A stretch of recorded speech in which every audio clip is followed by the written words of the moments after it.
Bienvenidos a un programa más de Diálogo Electoral UG. Les agradecemos por estar en sintonía en este espacio de diálogo donde podremos conocer las propuestas de los candidatos a la presidencia de la República.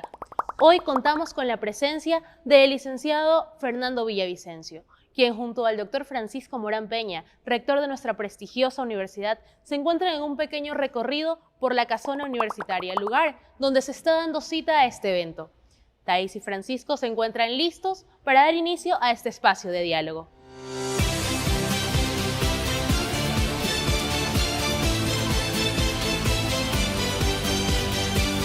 ¿Qué tal, comunidad universitaria? ¿Cómo están? Bienvenidos a Diálogo Electoral UG. Recordar que este es un espacio en el que ustedes tendrán la posibilidad de poder realizarle preguntas a los candidatos a la presidencia del Ecuador este 20 de agosto del presente año. El candidato de hoy es Fernando Villavicencio. Thais, bienvenida. Hola Francisco, un saludo para todos los que nos están sintonizando a través de redes sociales. Tú lo mencionaste, es un candidato más, en este caso el invitado, el candidato a la presidencia, Fernando Villavicencio. Mencionarles, Francisco, a quienes nos están sintonizando de lo que va el programa. El programa va a manejar 5 ejes temáticos de suma importancia porque nos permitirán a nosotros conocer sus propuestas y su plan de trabajo. Estos ejes son seguridad, salud, economía, educación y medio ambiente, Francisco. Claro que sí, Thais. Oye, te tengo una pregunta. ¿Qué me recomiendas? Ya estamos a las puertas de terminar y culminar nuestra etapa universitaria, preparándonos como tiene que ser en la Universidad de Guayaquil. ¿Qué puedo buscar? ¿Cómo puedo llevar mi profesión a un siguiente nivel? Así es, Francisco. Bueno, te comento y les comento también allá a quienes nos están sintonizando. La Universidad de Guayaquil ya cuenta con más de 58 maestrías. Para obtener más información, Francisco, pueden ingresar al sitio web www.ug.edu.es, Francisco. Una fantástica noticia, ¿eh? Y una muestra más de que la Universidad de Guayaquil es la más grande, importante y gloriosa del Ecuador. Así es. También mencionar que nos pueden seguir a través de nuestras redes sociales. Contamos en Facebook con más de 300.000 seguidores, en Instagram con más de 100.000 seguidores, Francisco. En Twitter contamos con más de 36.000 seguidores y asimismo, pues Francisco, en TikTok contamos con más de 35.000 seguidores. Así es, Thais. Y bueno, ahora para conocer un poquito más acerca de nuestro candidato y la otra cara de la moneda, ¿qué tal si nos vamos a una dinámica que tú bien conoces? Yo digo pin. Y yo digo pon. Con Leslie Sánchez. Veamos. Muchas gracias, Francisco. Muchas gracias, Thais. Y me encuentro ya con nuestro candidato a la presidencia de la República, Fernando Villavicencio. Muchas gracias por acompañarnos, candidato. Buen día. La comunidad universitaria quiere conocerlo mucho más. Es por eso que le tenemos preparada una dinámica súper divertida. ¿Está listo? ¿Seguro? Si es súper divertida, estoy listo. Ya está preparado para divertirse. ¿Le has escuchado del ping-pong? Sí. Arrancamos. ¿Qué le parece? Arranquemos. Ping, Pon. con. Los candidatos a la presidencia. Muy bien. Nombres Pum, pum. completos.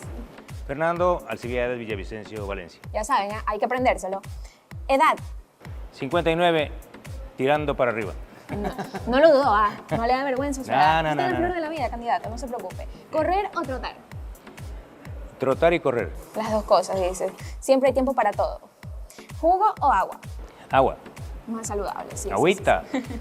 ¿Viajar al extranjero o conocer nuestro país? Conocer nuestro país. ¿Cuál de todos los lugares en Ecuador cree usted que es el más bello? El Yasuní. Hay que irlo a visitar, ¿ah? ¿Perro o gato? Perro. Tengo 2. Yo también, hay que presentarlos para que jueguen, ¿ya? No. Festividad favorita. Actividad. Festividad favorita. Festividad favorita, carnaval. ¿Novelas o poesías? Poesía. A ver, díganos una. Una de un gran poeta salvadoreño.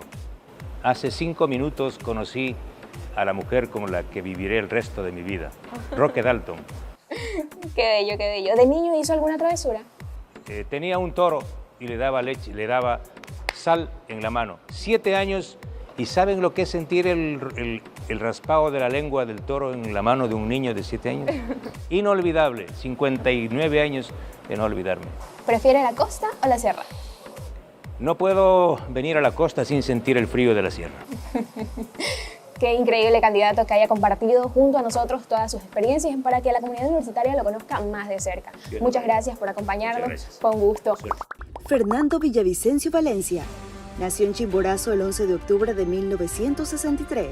Es periodista, comunicador social, escritor y político. Fue exasambleísta y presidente de la Comisión de Fiscalización y Control Político hasta mayo de 2023. Ha colaborado en varios medios de comunicación. Fue finalista del Premio Latinoamericano de Periodismo Javier Valdés. Recibió el Premio Nacional de Periodismo Jorge Mantillo Ortega en 2018. Es coautor del libro El discreto encanto de la Revolución Ciudadana y autor de los libros El feriado petrolero, La derrota del jabalí, Los secretos del feriado, El economista, Arroz verde, entre otros. Y sus notas periodísticas y denuncias han llegado hasta importantes medios internacionales. Y bien, ya se encuentra con nosotros aquí en Diálogo Electoral UG el candidato Fernando Villavicencio, a quien le damos la más cordial bienvenida. Señor candidato, bienvenido. Bueno, qué envidia con esa voz. Yo tenía esa voz a los 18 cuando trabajaba en Radio Difusora Tarqui en Quito. Gracias de corazón por estar en familia, porque me siento en familia con colegas periodistas. Reconocido y reiterado agradecimiento al señor rector por estar presente, por abrir las puertas de la academia a alguien que viene a aprender, porque nunca se deja de aprender acá, y hay una obligación de los políticos o de los ciudadanos que quieren hacer política de abrazarse en la academia. Señor candidato, recordar que este diálogo se abordarán 5 ejes temáticos como la seguridad, la salud, educación, economía y medio ambiente. Antes de dar paso a estos, me gustaría romper el hielo y realizar una pregunta de preámbulo. Y bueno, rompa ustedes... el hielo, rompa. La rompemos aquí. Entonces, ustedes de la sierra, viene de un lugar en el cual el frío es en ocasiones bastante fuerte, ¿no? Los periodistas tenemos esta afinidad con las palabras. Me gustaría que en su acervo, en su léxico periodístico, pueda describirnos el calorcito con el cual usted percibe y también gusta del calor de Guayaquil. Como diría un poeta peruano, César Vallejo, soy alauceño de Alausí. Él decía, soy peruano del Perú. Y Alausí es tan musical, dolorosamente musical, y tan cercano a Guayaquil, que mi padre, cuando terminaba sus faenas de cultivo de productos de la sierra, en particular del trigo, gran parte de ellos venían a la zafra, a la costa ecuatoriana. Por eso es que mi tierra, Alausí, esa zona del Chimborazo, está muy identificada con el crecimiento de Guayaquil. Gran parte de la migración interna de Guayaquil proviene de mi pueblo. Por eso me encanta venir acá y no prender el aire acondicionado, porque un serrano, un alauceño, cuando viene a Guayaquil quiere sentir el calor.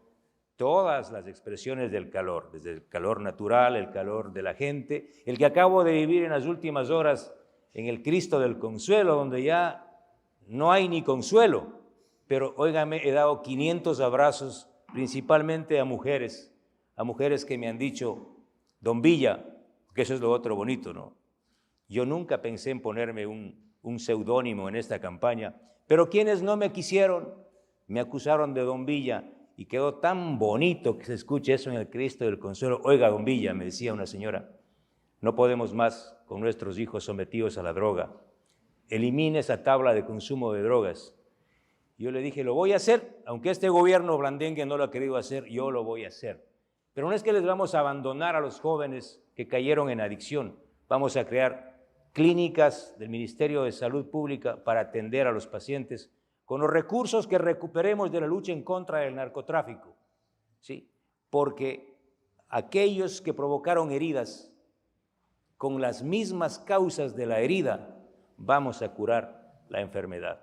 Así es que yo me siento así y les debo decir, jóvenes periodistas, amigos de la Universidad de Guayaquil, por decencia yo no he venido a pedirles el voto. Y no voten por mí por lo que yo diga este día. No hagan eso. Vayan a casa, reflexionen, investiguen quién es este tal Villavicencio, qué ha hecho por esta patria, porque solo alguien que ha hecho algo por esta patria tiene derecho de llegar al sitial más alto de la democracia para gobernar desde la necesidad. De lo contrario, no voten por mí. Muchas gracias. Qué buenas palabras, candidato. Bienvenido nuevamente aquí a nuestra casona universitaria. Gracias por haber aceptado nuestra invitación. Mencionar también que nuestro país tiene gente tan bonita y tan trabajadora que vale la pena conocer a cada candidato y saber, pues, votar con responsabilidad sobre todo. Bien, vamos a iniciar los ejes, candidato, vamos a iniciar con el eje de economía. Candidato, conozcamos la pregunta. Mi nombre es Jocelyn Merino, estudiante de la Facultad de Ciencias Administrativas. Mi pregunta es la siguiente. Según la Corporación Andina de Fomento, solo Estados Unidos y Reino Unido han implementado políticas públicas para transformar la naturaleza de trabajo de los empleados públicos que corren riesgo de perderlo debido a la inteligencia artificial. Con base en esto, en su gobierno, ¿planea brindar entrenamiento a los cientos de miles de empleados públicos para que se adapten a esta transformación del trabajo que podría ser reemplazado por la inteligencia artificial? Hoy no es posible hablar de economía moderna, de empleo, de salud, de educación, de nada fuera de la gran conquista de esta revolución tecnológica del Internet, de la inteligencia artificial. No es posible un buen gobierno fuera del acceso de los jóvenes y de la sociedad al conocimiento a través de las nuevas tecnologías de la información. Y ahí viene la primera respuesta. En este país tenemos que garantizar el acceso de todos los ciudadanos al Internet para poder llegar al conocimiento. Y valga mi primera gran propuesta. Le he dicho a este gobierno que se abstenga de firmar estos contratos con las operadoras móviles de este país, con Claro y Movistar, en las condiciones en las que yo conozco lo va a firmar. ¿En qué condiciones? Con una subvaloración de las bandas y frecuencias y la concesión de las bandas y frecuencias. Con una reserva peligrosa y sospechosa sobre estos documentos. Y tercero, sin garantizar conectividad, tarifas bajas y acceso principalmente de los sectores rurales al Internet. Mi compromiso como gobierno será realizar un nuevo estudio sobre la verdadera valoración de las bandas y la concesión de estas frecuencias. Y segundo, firmar contratos con estas compañías y, si no quieren, con otras, luego de un gran concurso internacional, garantizando conectividad total. Conexión. Usted sale de Guayaquil o de cualquier ciudad y no tiene la capacidad de conectarse con nadie. En el sector rural, gran parte de los ciudadanos no tiene acceso a Internet y tenemos las tarifas más altas de la región. En mi gobierno, reitero, firmaremos estos contratos garantizando el 100% de la conectividad, acceso de los jóvenes y niños del sector rural a Internet gratuito y tarifas bajas. De esta forma vamos a resolver lo que plantea la joven en esta pregunta. ¿Cómo desde el sector público, desde toda la sociedad, vamos a enfrentar a estos retos del acceso a las nuevas tecnologías? La accesibilidad a las nuevas tecnologías y, como usted lo comenta, al Internet, sobre todo, que hoy es muy necesario. Tenemos preguntas en las redes sociales por parte también de la comunidad universitaria y tenemos la siguiente pregunta. Nuestra compañera Daniela Masache en la red social de Facebook nos pregunta: ¿cómo enfrentará el impacto que está teniendo la desaceleración económica mundial del 2023 en la economía? Bueno, este país tiene una particularidad en el marco de la crisis internacional, que es estas condiciones de violencia, de terror, generadas por estructuras narcodelictivas o estructuras de minería ilegal y los casos de una gravísima corrupción. El Ecuador no va a poder recuperar su mínima tranquilidad si no enfrentamos con valentía. Por eso es muy importante ratificar nuestro programa de gobierno, que es una lucha frontal en contra de las mafias que han gobernado este país en los últimos 20 años. El narcotráfico con sus carteles de la droga, al menos 2 o 3, la minería ilegal que ha tomado control de 17 provincias en este país, donde operan estructuras criminales financiadas por el narcotráfico, y sin duda la mafia más peligrosa, que es la mafia de los sobornos y los sobreprecios, que controla los principales negocios públicos como el petróleo, las telecomunicaciones, la seguridad social. Ahí se hacen los grandes negociados de la historia de este país. Como yo suelo decir, a este país no le hace falta plata. Lo que pasa es que le sobran delincuentes. delincuentes de cuello blanco, delincuentes de guayabera e incluso hoy delincuentes de poncho. Así es que la lucha por la democracia, por la salud, por el empleo, por la educación, pasa inexorablemente de una lucha a muerte en contra de la corrupción. Queremos una nueva economía, queremos enfrentarnos a esta crisis global que vive la humanidad, tenemos que recuperar la paz y someter a estas estructuras de corrupción que actualmente dominan el país. Señor candidato, otro eje temático importante, el cual aborda nuestra sociedad y que es de vital importancia hoy en nuestros días, es el tema de la salud. Por eso damos paso al eje temático de la salud.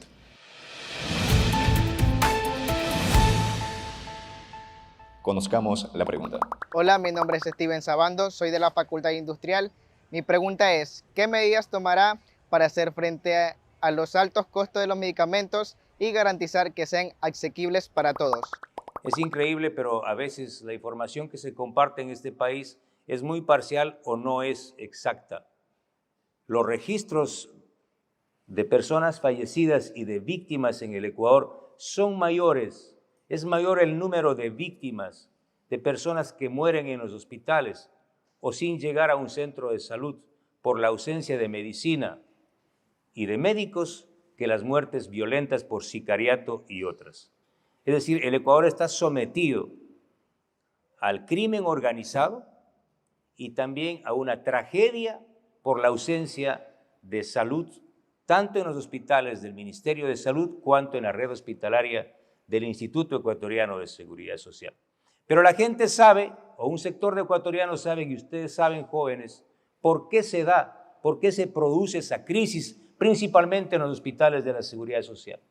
El 70% del presupuesto de la salud del IES se destina a las derivaciones a las clínicas privadas. Yo no tengo nada en contra de las clínicas privadas. Es más, creo que las clínicas privadas y los hospitales privados son el complemento del trabajo de la salud pública.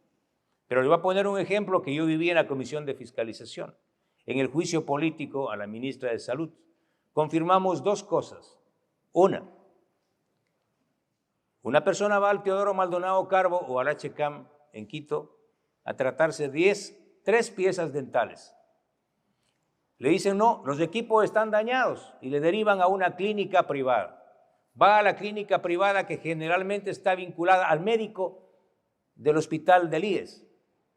Y en esa clínica le pasan una factura por 48 piezas dentales. ¿A quién le han perjudicado? A los afiliados, a los jubilados. Este sistema es un sistema fraudulento y corrupto que se reproduce casi en todos los hospitales de la Seguridad Social. Y en el caso del Ministerio de Salud, el Ministerio de Salud firmó un contrato con la empresa pública de la Universidad Técnica de Manabí, de Ambato, para la compra de paracetamol y otros medicamentos. Ustedes se preguntan, ¿y la empresa pública de la Universidad Técnica de Ambato produce paracetamol? No. Este sistema de bypass, de intermediación, es lo que controlan estas mafias. La empresa pública de la Universidad de Ambato subcontrató con una empresa privada proveedora de medicamentos y esta empresa, que también es intermediaria, compró a los fabricantes. Esta red de intermediarios es la mafia que encarece el precio de los medicamentos, el precio de los insumos médicos. ¿Qué es lo que hay que hacer? Hay que someter a esta mafia de intermediarios. ¿Y cómo? Comprando directamente los medicamentos a las farmacéuticas ecuatorianas a través de concursos públicos, y si las farmacéuticas ecuatorianas no tienen, podemos hacer acuerdos con gobiernos como la India, por ejemplo, o Estados Unidos o Suiza. En la India están las mayores farmacéuticas del mundo y comprar directamente los medicamentos. En mi gobierno, no es propaganda política ni politiquera, yo voy a presidir el Consejo Superior de la Seguridad Social y personalmente me voy a encargar de sacar a 14 estructuras delictivas que han gobernado durante 20 años el Seguro Social. Hay que sacar a patadas a estos grupos mafiosos que están ahí. Yo sé cómo se llaman, sé los nombres y apellidos. Y así vamos a tener entonces salud para todos los ciudadanos. Eso del para todos puede ser una metáfora, pero vamos a cambiar la historia del sistema hospitalario del IES y del sistema público de salud controlado por el Ministerio de Salud. Acotando, candidato, a una de las tantas excusas que ponen cuando uno se va a hacer ver, también está no solamente el hecho de que se puede encontrar un aparato dañado por el cual uno pues va a usar, sino que también suelen decir que el médico no se encuentra o, por último, la cita. Si uno va y la pide, es dentro de un mes, de 2 meses. Imagínese usted la gravedad del asunto. Bien, vamos a conocer… Si me permite ahí… Correcto, dígame. Un elemento muy importante de mi programa de gobierno que está vinculado al gobierno, ¿sí?, virtual, al acceso al Internet y a las nuevas tecnologías de la información, de la comunicación, es la telemedicina. Por ejemplo, mi provincia, Chimborazo, 40 de cada 100 niños sufren de desnutrición crónica por falta de agua potable, saneamiento, y por una ausencia total de planificación del gobierno, un abandono completo de todos los gobiernos. Esa gente todos los días sufre un problema de salud, todos los días. Al tiempo que atacamos, ¿sí?, al empobrecimiento, a la falta de acceso a recursos, ¿cómo vamos a funcionar con la atención primaria que se llama al sector rural? A través de telemedicina. Si en la comunidad de Huamote o Alausí existiera en el centro de salud del IES acceso al Internet de los jóvenes, de los padres de familia, esa persona que se enferma podría ser atendida a través de telemedicina por un médico de cualquier parte del país, porque no es necesariamente una enfermedad grave. Cuando sea una enfermedad grave, obviamente tiene que asistir a un hospital. Pero la telemedicina, por ejemplo, es absolutamente imprescindible en estos momentos en la lucha por garantizar el acceso de los sectores rurales a la medicina. Este es un elemento muy importante de la composición del plan de gobierno nuestro. Bien, candidato, vamos a conocer la pregunta de redes sociales. La pregunta de la red social Instagram, nuestro compañero Iván Estefano nos pregunta: ¿qué estrategias adoptaría para abordar la alimentación saludable, el ejercicio físico y la salud mental, a fin de mejorar el bienestar general de la población, candidato? Bueno, lo primero, poder salir a cualquier hora del día a disfrutar de los parques, de las calles. Hoy no lo podemos hacer. Hoy la sociedad está prácticamente sitiada y acorralada. No tenemos ninguna garantía de poder salir. ¿Quién creyera que todas las preguntas siempre nos llevan a una? La construcción de un espacio de paz y tranquilidad, la transformación de nuestras ciudades en zonas de recreación, en zonas de vida libre y limpia. Lo que me está planteando es absolutamente necesario, ¿sí? Pero ¿cómo tenemos que hacerlo? Primero, enfrentando con valentía estas estructuras que no han garantizado o que están conmocionando las ciudades de nuestro país, es decir, luchando decididamente en contra del crimen organizado para garantizar que nosotros, a través de una política pública que debe impulsarse desde el Ministerio de Deportes, desde el Ministerio de Cultura y desde otras instancias del poder público para garantizar el acceso de los jóvenes, de la familia, a una vida integrada. Candidato, otro de los temas a topar que también resulta relevante es el tema de medio ambiente. Por eso damos inicio al eje de medio ambiente.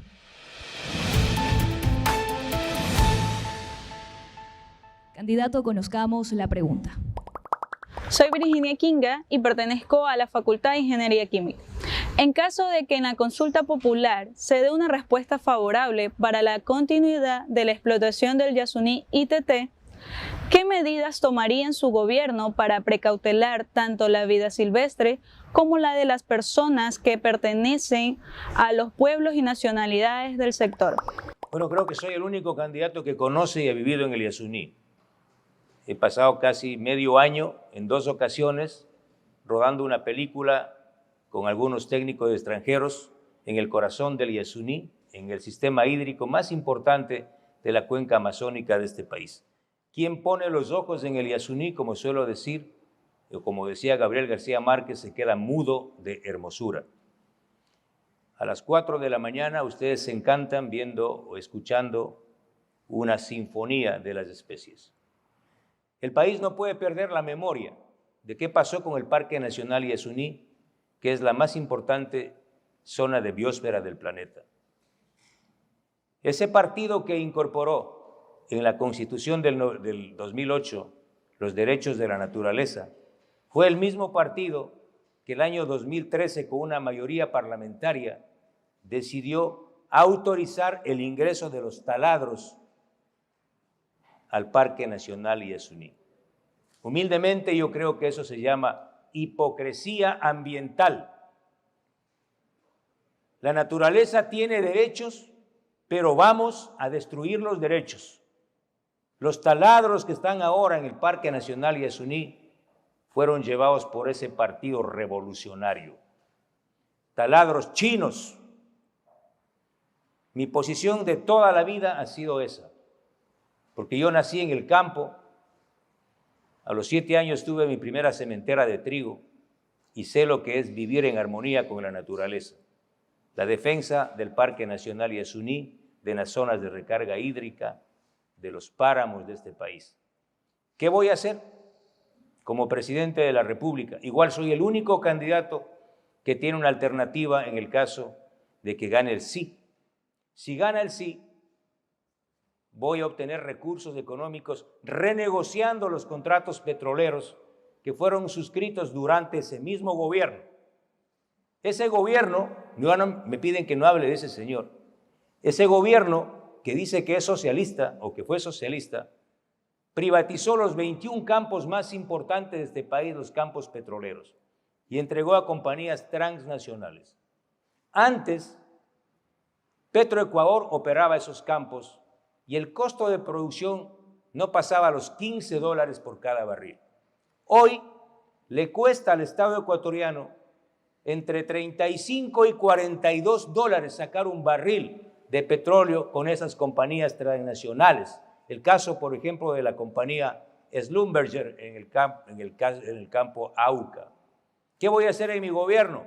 Vamos a recuperar el control y la soberanía sobre el petróleo. Yo no voy a romper los contratos, pero sí voy a renegociar con esas compañías que el Estado recupere, por ejemplo, $10 por barril. Estamos hablando de cerca de 400 o 500 millones de dólares adicionales que llegarán a este país. Estos recursos van a servir en gran medida para cubrir el déficit que genere la participación de los recursos del ITT. Pero algo que no pueden olvidar los jóvenes de este país y el país que me está viendo este momento. El proyecto ITT Yasuní se aprobó el año 2013 con cifras absolutamente falsas. Nos dijeron que había 1.000 millones de barriles de reservas, solo existen 460 millones de barriles. Es decir, el modelo económico que se estructuró fue falso. Actualmente nos dicen que genera 1.200 millones de dólares al año, pero no dicen y no descuentan los costos de producción para obtener ese petróleo. Y un tema ambiental muy grave que deben saber los jóvenes universitarios.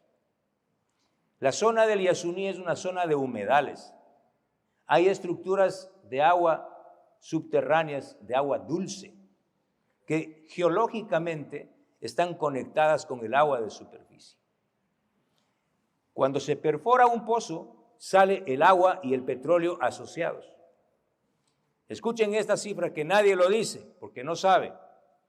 De cada 100 barriles de fluido, 97 es agua de formación.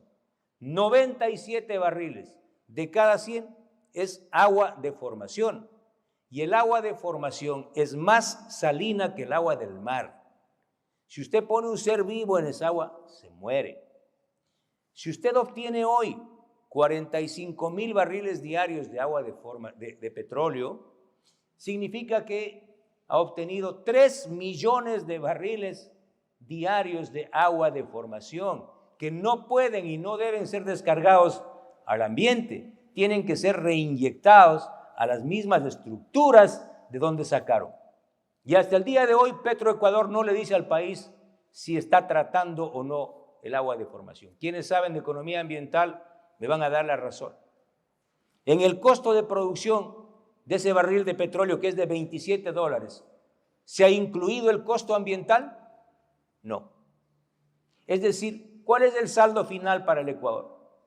Si el precio del petróleo está en 40 y en $50, sacar un barril de petróleo del Yasuní a $30, ¿cuánto le deja de rentabilidad al Estado ecuatoriano? Pero el país va a decidir el 20 de agosto. Si se queda el petróleo en tierra, mi propuesta es impedir que la actividad extractiva avance a la zona intangible y al área de amortiguamiento. Ustedes deben saber que hay una zona que fue caracterizada como intocada, intangible, donde cohabitan al menos 2 pueblos en aislamiento voluntario, Tagaeri y Taromenanes. Y hay una zona de amortiguamiento en torno a la zona intangible.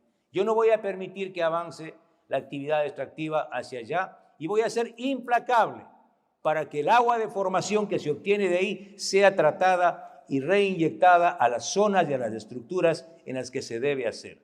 Este es un gobierno que sí sabe lo que pasa en la Amazonía. Yo no soy el culpable de haber llevado los taladros a la Amazonía. Los que llevaron los taladros son los socialistas del siglo XXI. Priorizando la autonomía del Ecuador en torno a estos contratos y también velando por la integridad de las personas, fauna y flora que ahí se encuentran. Señor candidato, tenemos más preguntas en nuestras redes sociales y nos consultan lo siguiente. Norma Patricia García en la red social de Twitter nos pregunta: ¿qué políticas implementaría para promover el desarrollo sostenible y la conservación de la biodiversidad, considerando el equilibrio entre el crecimiento económico y la preservación del medio ambiente? Tengo una vicepresidenta que ha demostrado una pasión y el conocimiento necesario. Ella es ingeniera ambiental, me refiero a Andrea González Nader, y lo primero que tiene que saber el país que ella no va a gobernar porque el presidente en un decreto ejecutivo le confiere tal potestad y autoridad. No, va a haber una gran transformación en mi gobierno.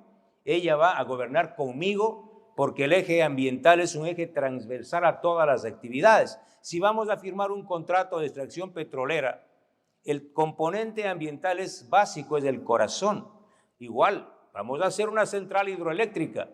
El componente ambiental es parte de todo el proceso. No se puede hablar de economía sin entender y aplicar todas las exigencias modernas que plantea la normativa ambiental. Por eso, reitero, es absolutamente impecable, necesaria, urgente la participación de los mejores profesionales en el tema ambiental para manejar lo que ahora se conoce. Bueno, se conoce como desarrollo sostenible. Todos los candidatos se saben de memoria este tema. En mi gobierno será un componente central, el corazón de la política económica y de todas las actividades. Señor candidato, otro eje temático el cual preocupa hoy más que nunca a la sociedad es la seguridad. Es por eso que abordaremos el eje temático de la seguridad.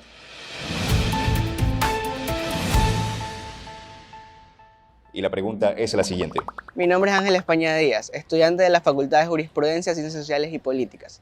Mi pregunta es, debido a que en los últimos años se ha visto uniformados de las Fuerzas Armadas y Policía Nacional en servicio activo involucradas con bandas delincuenciales, ¿qué haría usted para combatir este gran problema? Muy buena pregunta. Empezaré por un ejemplo que lancé desde la Asamblea Nacional, desde la Comisión de Fiscalización, cuando denuncié y le pedí al presidente de la Asamblea que retire la condecoración Vicente Rocafuerte, la más importante presea del Parlamento ecuatoriano.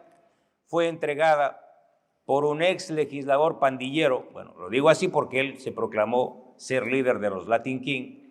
Él condecoró a dos marinos con la presea Vicente Rocafuerte.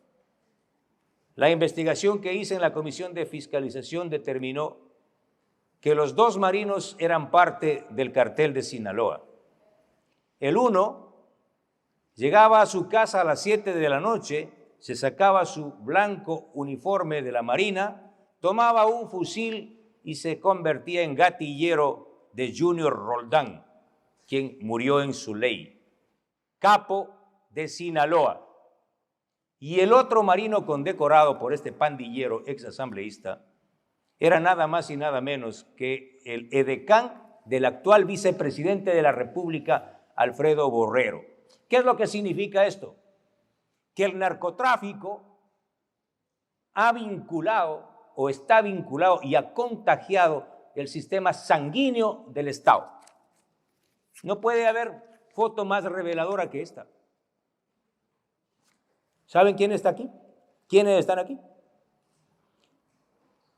El capo del cartel Jalisco Nueva Generación, Leandro Norero Tigua, con el ex vicepresidente de la República, Jorge Glass. Y no me van a decir que es una foto casual. No. Fue un evento reservado para la inauguración de un proyecto eléctrico al que solo podían ingresar con autorización del entonces vicepresidente de la República. Jóvenes de esta universidad, cuando estamos hablando de mafias, estamos hablando de una mafia en especial, que es la mafia política. La pregunta es absolutamente importante. Antes de lanzar a nuestras Fuerzas Armadas y a la policía a combatir al crimen organizado, hay que depurar esas Fuerzas Armadas y esa policía. ¿Cómo lo vamos a hacer? Con una policía antimafias. Es tan buena mi propuesta que hasta otro candidato que tuvo que ir a sacar unos PhDs por allá ha tomado mi propuesta. Si no tiene una propuesta, vote por mí y retírese. La Policía Nacional Antimafia estará encargada de someter a los narcos, a los vacunadores que impiden que los ciudadanos de este país puedan abrir un negocio, a los extorsionadores y a los sicarios que han conmocionado esta patria y a las familias ecuatorianas. ¿Y cómo lo vamos a hacer? Conversé más de 2 horas con la Embajada Americana en las últimas horas y con el embajador de Reino Unido para decirles que la lucha en contra del narcotráfico y en contra del crimen organizado es una lucha transnacional.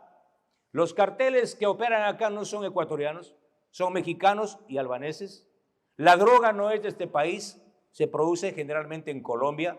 Es decir, el Ecuador ha sido tomado por estas estructuras transnacionales para convertirlo en un país de tránsito, almacenamiento y exportación de cocaína.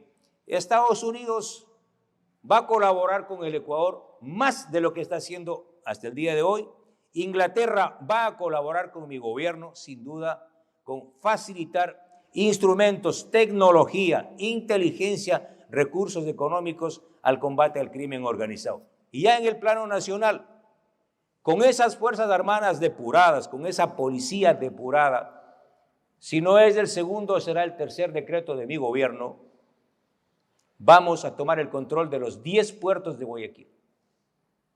10 puertos. Ustedes saben que hay 2 concesionados, Contecón y Pozorca. Pero hay 8 puertos privados donde el Estado no tiene ningún control. Se acabó.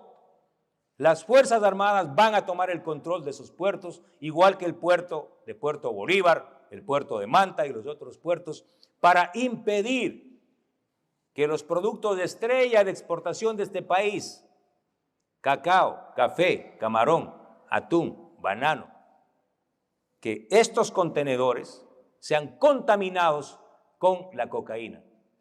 ¿Cómo llega la cocaína a los puertos de Guayaquil? Por las lindas carreteras con sobreprecio.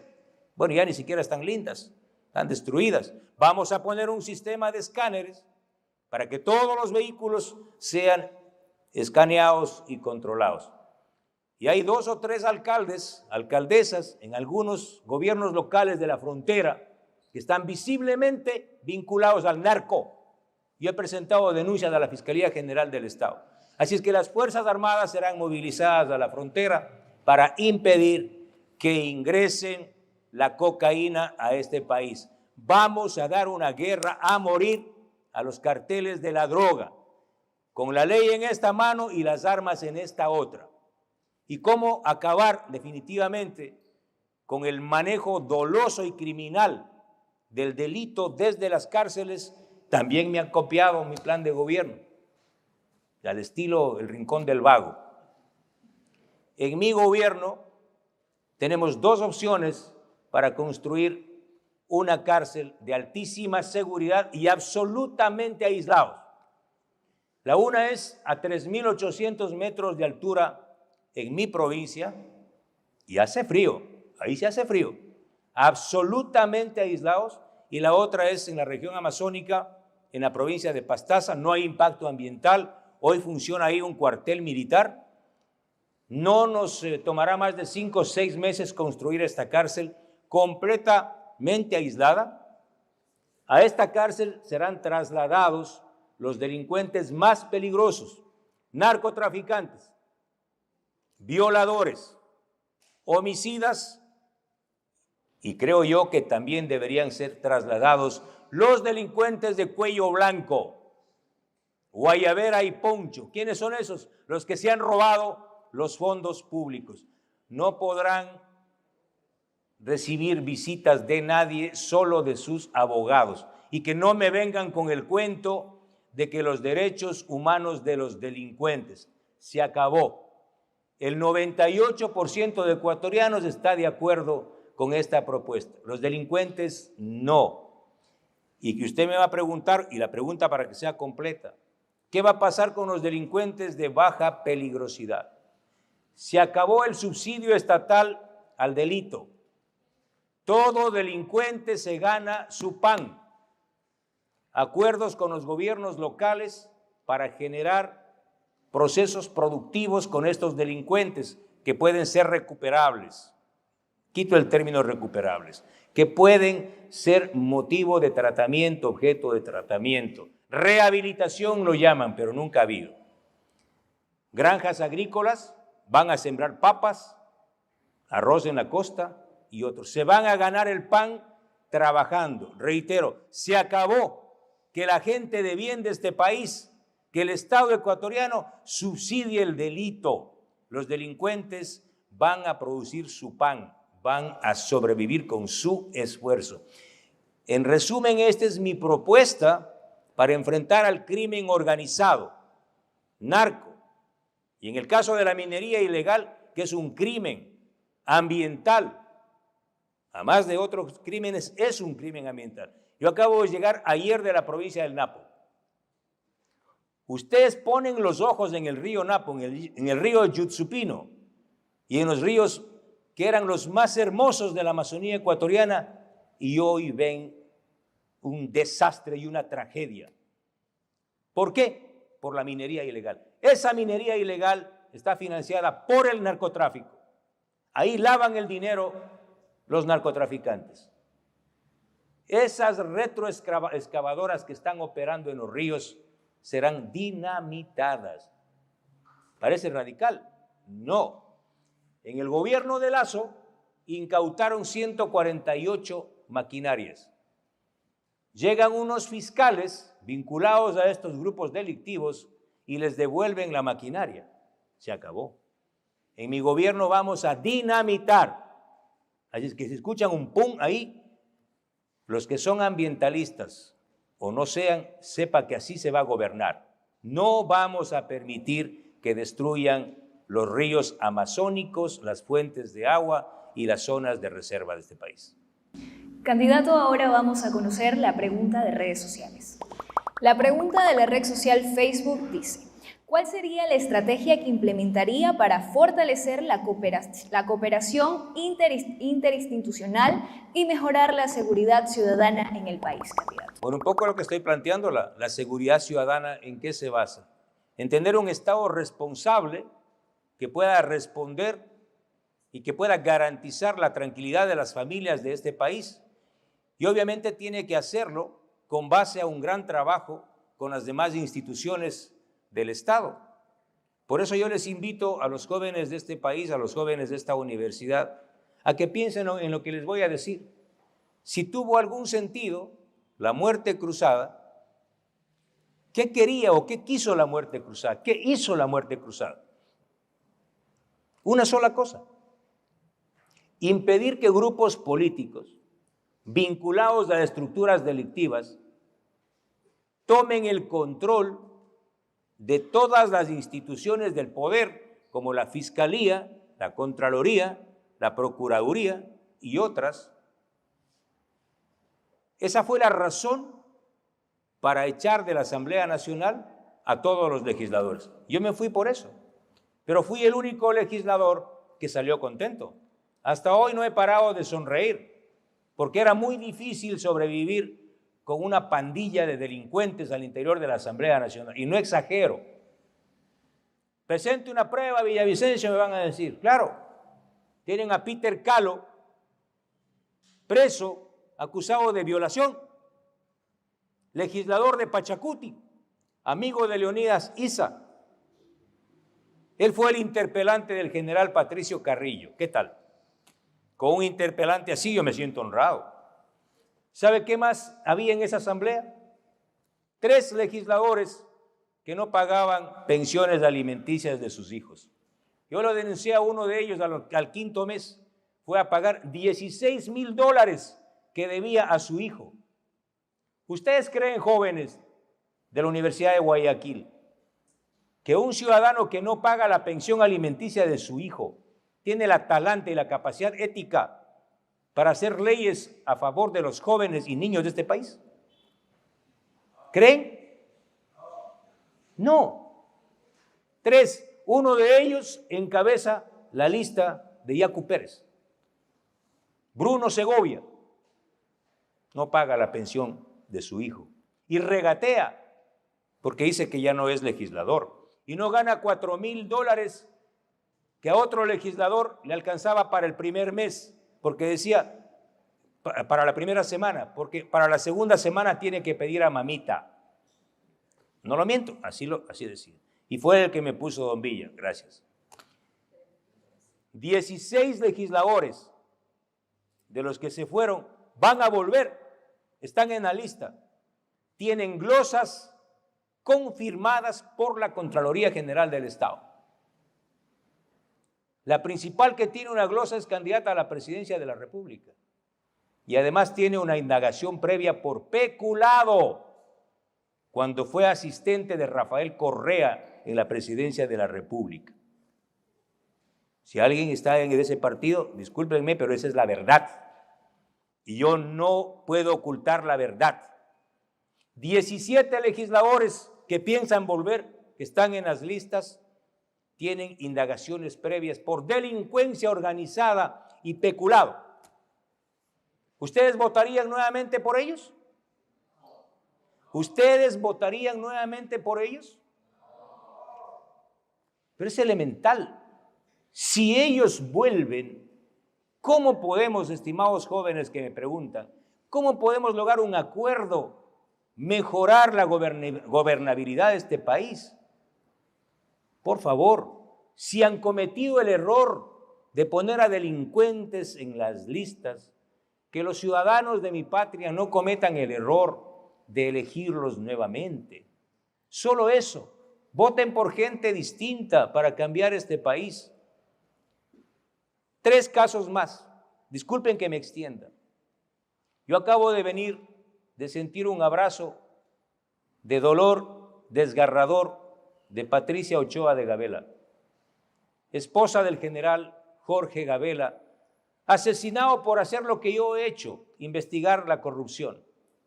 Y me dijo, Fernando, qué terrible que 3 de los implicados en la desaparición, mutilación y alteración del informe estén en las listas de asambleístas.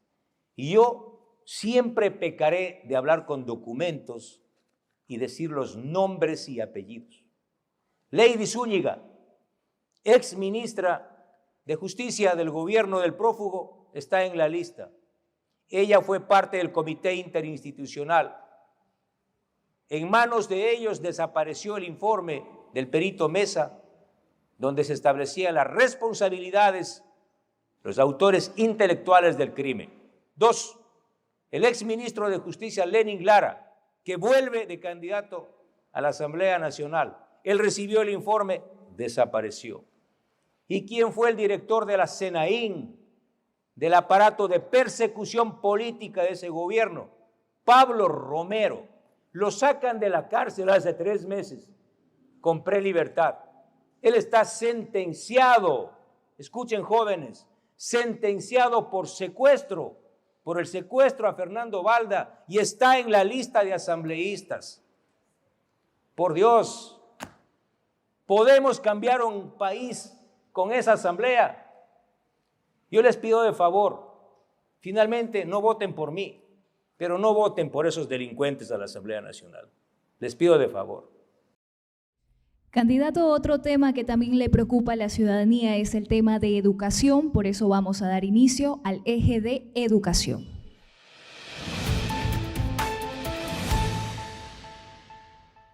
Conozcamos la pregunta. Mi nombre es Nicolás Sandoval, de la Facultad de Jurisprudencia, Ciencias Sociales y Políticas. Mi pregunta es, ¿cómo transformará la realidad educativa del Ecuador en una oportunidad para tener el sistema educativo que el país necesita? Estoy hablando en la universidad, que es la catedral o ha sido la catedral de la rebeldía y de las mayores conquistas de la juventud de este país. Sin duda, la Universidad de Guayaquil y la Universidad Central del Ecuador han sido las abanderadas de las grandes conquistas. ¿Cuál fue la mayor conquista de la juventud y de la sociedad? El libre ingreso de la juventud a las universidades. Si no se garantiza eso, ningún gobierno puede referirse y hablar de democracia y de derechos. Así es que mi gobierno va a garantizar el libre ingreso de los jóvenes bachilleres a la universidad pública. Pero algo más, van a estudiar lo que es su pasión, sus ganas y lo que el Estado requiere como parte de una conciliación armónica. La sociedad busca dónde desarrollarse y cómo desarrollarse. Si usted quiere seguir derecho, es libre de ser abogado, de ser un buen abogado. Si usted quiere ser arquitecto, si quiere ser poeta, hágalo. A este país, ¿saben qué? A este país le hace falta poetas, escritores. Me decía un amigo, el desarrollo de un pueblo se mide por el desarrollo del arte, de la cultura, de la poesía. Un país con poetas y soñadores es un país que tiene un punto de llegada que ningún otro tiene. Sigan poesía, sigan periodismo y van a ayudar mucho a la libertad y a la democracia de este país. Créanme, es así. Yo hablaba el otro día y no hablaba, casi hice un acuerdo con los mayores empresarios de esta ciudad vinculados al negocio del atún, del camarón. Se quedaron muy impresionados con mi propuesta. Mi propuesta se llama el primer empleo. ¿Para quién el primer empleo? Para ustedes. ¿Cómo le pueden pedir experiencia a un estudiante o a un recién graduado si no le permitieron tener experiencia?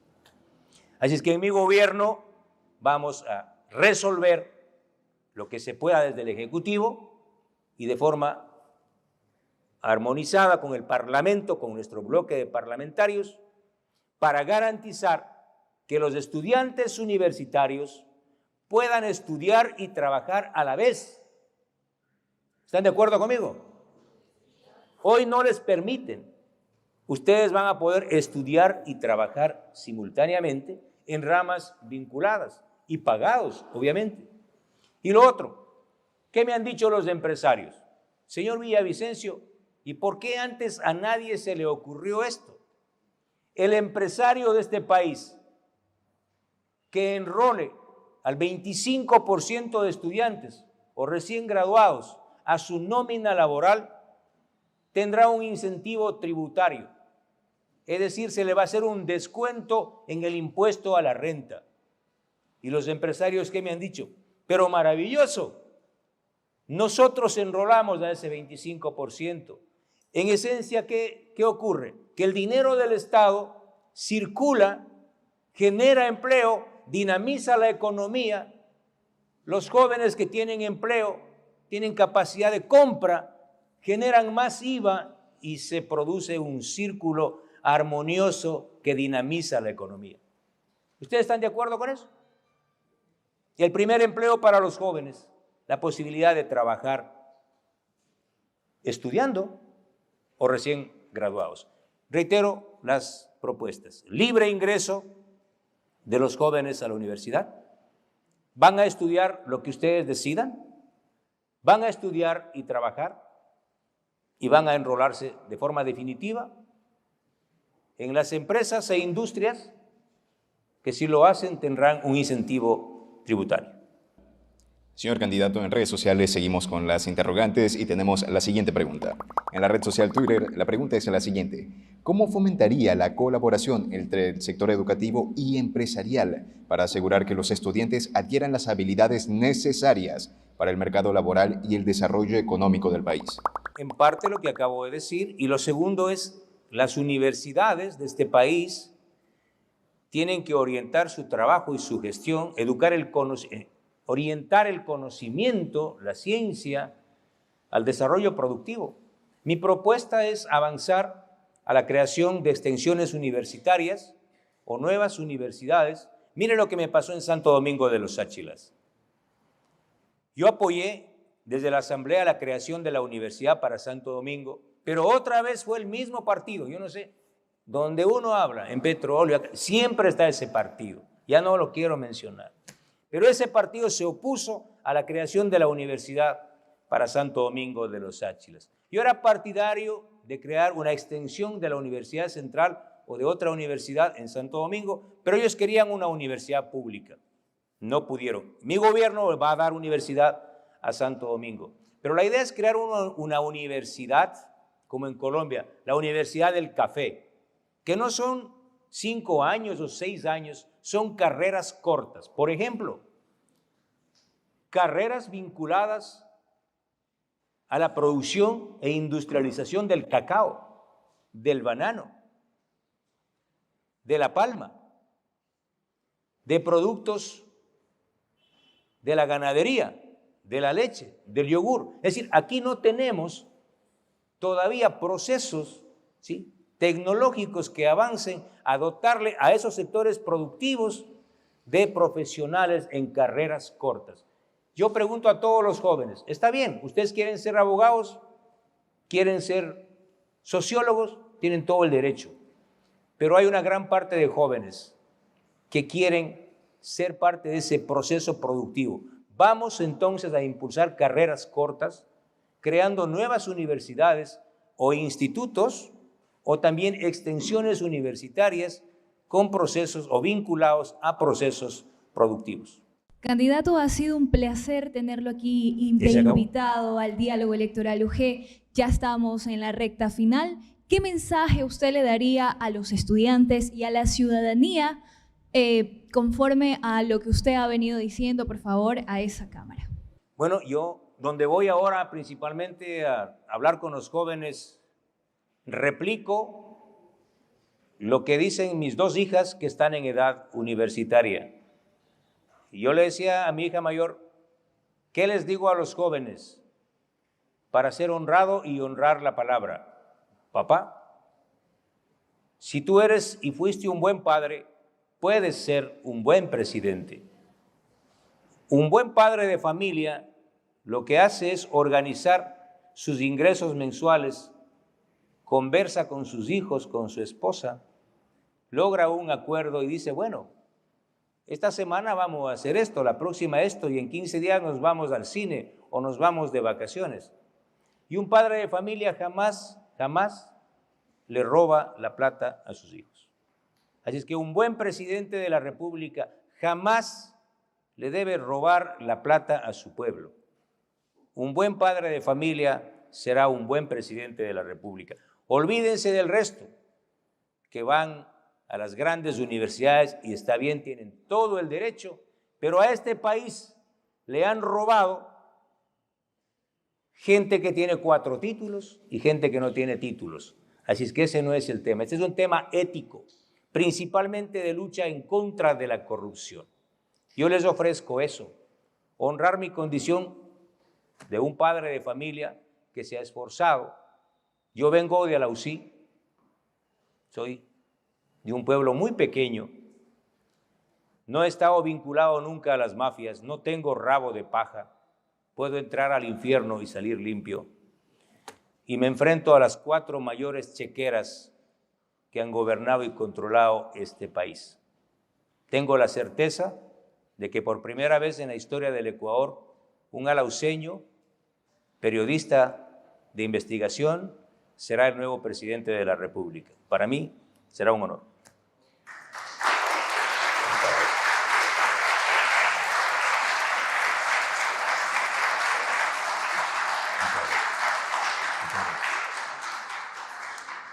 Reiteramos el agradecimiento por su acercamiento para la comunidad universitaria y los jóvenes del país. Agradecerles a todos quienes se han conectado aquí en Diálogo Electoral UG. Hasta una próxima. Hasta una próxima. Chao.